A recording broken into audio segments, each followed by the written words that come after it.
आज जब हम भारत और यूएई के रिश्तों की बात करते हैं तो कारोबार, तेल या प्रवासी भारतीयों की चर्चा होती है।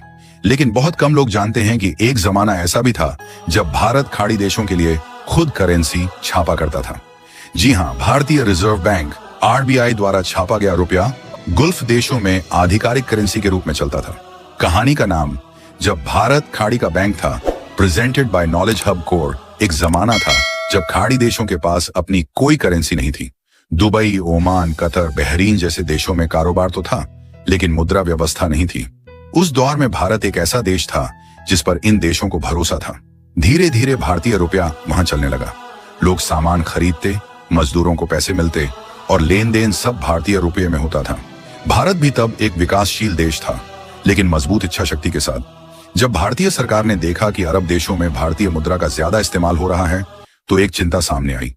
अरब देशों से जब व्यापारी भारत में पैसा वापस भेजते थे तो भारत की अर्थव्यवस्था पर भार बढ़ता था। विदेशी मुद्रा भंडार पर दबाव आने लगा। फिर 1969 में भारत सरकार ने एक अहम फैसला लिया। भारत ने एक खास तरह की करेंसी शुरू की जिसे गुल्फ रुपया कहा गया। ये रुपये दिखने में बिल्कुल भारतीय रुपये जैसे होते थे, लेकिन उस पर साफ लिखा होता था for use outside India.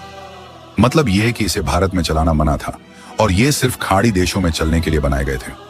Gulf रुपये की पहचान इन नोटों पर सीरियल नंबर Z से शुरू होता था। उस वक्त खाड़ी देशों ने इस पर भरोसा किया। भारत ने उनके लिए नोट छापे और भेजे और वहां के बाजारों, दुकानों और मजदूरों की तनख्वाह में वही गुल्फ रुपये चलते रहे। ये अपने आप में भारत की ताकत और उस समय के रिश्तों की मिसाल थी। सब कुछ ठीक चल रहा था, लेकिन फिर 1966 में भारत ने एक बड़ा आर्थिक कदम उठाया। रुपये का अवमूल्यन यानी डिवैल्यूएशन कर दिया। इससे भारतीय रुपये और गुल्फ रुपये की वैल्यू एकदम से गिर गई। अरब देशों को झटका लगा। जिनके पास भारत का या गुल्फ रुपया जमा था, उनका नुकसान हो गया। इसके बाद खाड़ी देशों ने फैसला किया कि अब वो अपनी खुद की मुद्रा बनाएंगे। एक एक करके हर देश ने अपनी करेंसी शुरू की। दुबई और कतर ने कतारी दुबई रियाल, बहरीन ने बहरीनी दिनार, ओमान ने ओमानी रियाल और आखिर में 1993 में यूएई ने दिरहम जारी किया। गुल्फ रुपया धीरे धीरे इतिहास बन गया। अब वो सिर्फ पुराने नोटों में या कलेक्शन की चीजों में दिखाई देता है। लेकिन जो बात आज भी दिल को छू जाती है वो ये कि एक समय था जब खाड़ी देशों के बाजार भारत की छपी हुई करेंसी से चलते थे।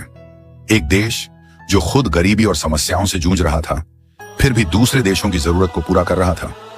ये कहानी आज भी हमारे लिए एक सबक है कि भरोसा, स्थिरता और जिम्मेदारी से कोई भी देश दूसरों की मदद करते हुए खुद भी आगे बढ़ सकता है।